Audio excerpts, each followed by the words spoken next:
So if you've seen any of my other videos on Daredevil Born Again, you probably know that I am not the biggest fan of this show. I thought this season was kind of a disaster on all fronts, with the exception of one thing, that being the Punisher and everything surrounding his character.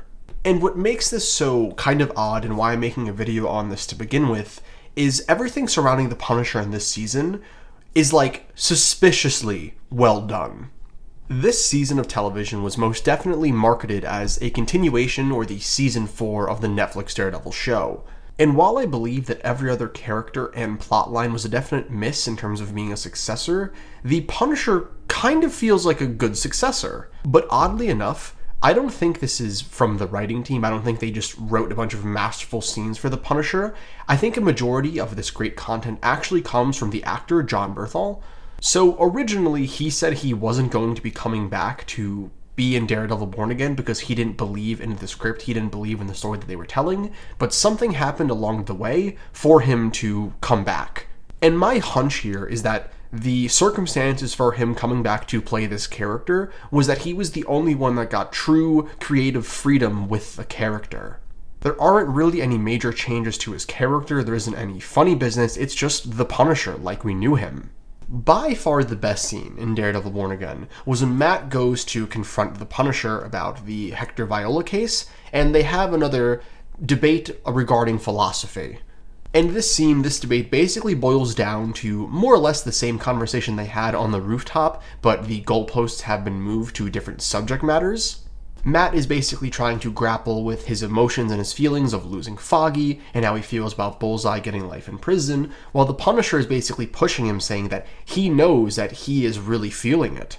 I think the best moment in this scene is right after Matt strikes the Punisher and he says sorry, like he's trying to hold back that part of himself, but the Punisher doesn't actually get angry at Matt for doing that. He actually eggs him on. He supports him in this action, saying that this was the first real thing he's done since Foggy's death. And beyond just the excellent lines and the excellent delivery, the acting and the chemistry between these two actors is just right where it was. It literally feels like they came out of the Netflix Daredevil show, came to this show, and had the same level of quality between the two of them. And maybe this is just my perception, but did anyone else feel like these lines were heavily improvised?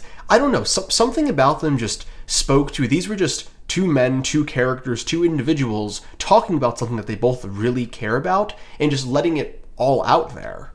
A lot of the mannerisms, tics, facial expressions, and all these little micro expressions that the Punisher does, I just don't see being in a script. I feel like that was the actor just really loving the character and giving it his all. And now, unfortunately, the next time we actually see the Punisher is in the final episode of Daredevil Born Again. And while I personally wasn't the biggest fan of the action, the slow motion didn't really do it for me, the conversation that he has with the corrupt cops towards the end of the episode was, again, really solid. The moment where he tells the cops that they're a bunch of clowns and a bunch of phonies, and that when it comes down to it, they really don't understand him or his pain, really got me, and I really felt like that was the Punisher. There is also a really interesting meta aspect about this. I know Jon Bernthal has actually spoken about this on podcasts, where he personally feels that a lot of people will use the Punisher logo in a very, let's say, not true to the character way. So again, I honestly wonder how much of this scene was just Jon Bernthal improvising what he knows and what he loves about the character of the Punisher.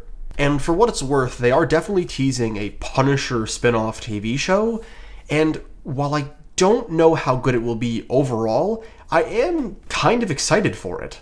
I mean, he said on countless interviews that he won't be coming back to make anything unless he feels it's worthy of himself and the character. And for what it's worth, it seems like he's keeping his word about this. So overall, even though I didn't love Daredevil Born Again, I think it was riddled with a bunch of different issues, the Punisher, even though he only gets a few scenes, was the clear runaway victor for me. And honestly, I'm kind of hoping he gets some solo content in the future, because if he stays true to his word, it might not be half bad. Anyways, if you've made it this far, thank you all for watching. I hope you all have an amazing day. Let me know what kind of content you want to see in the future, and I'll catch you on the next video. Peace.